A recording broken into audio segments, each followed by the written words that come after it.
Pagkalisod ning watay kwarta, kay wala tay ikagasto sa pamilya.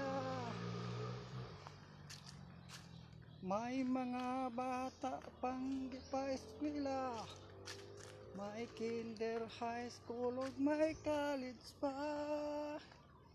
Hastang paita, malinawon ng among lugar.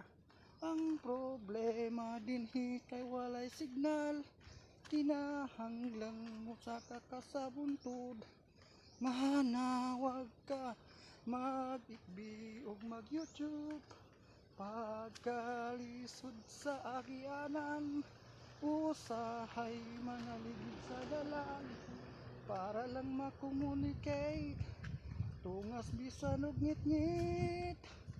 Akong amigo bago lang iabot, nagkurog nagtulo ang singot, kagibundakan sa kusog nga ulan. Nangabasa ni pasok sa kakugnan, ang ingon sa akong kauban, na siya mo pauli na lang.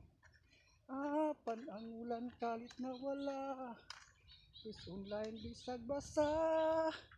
Magkalubat sa kanyang cellphone, dahan-dahan siyang lumalakad, dahil ang daan nakapahirap, lagi siyang nadudulas sa daan.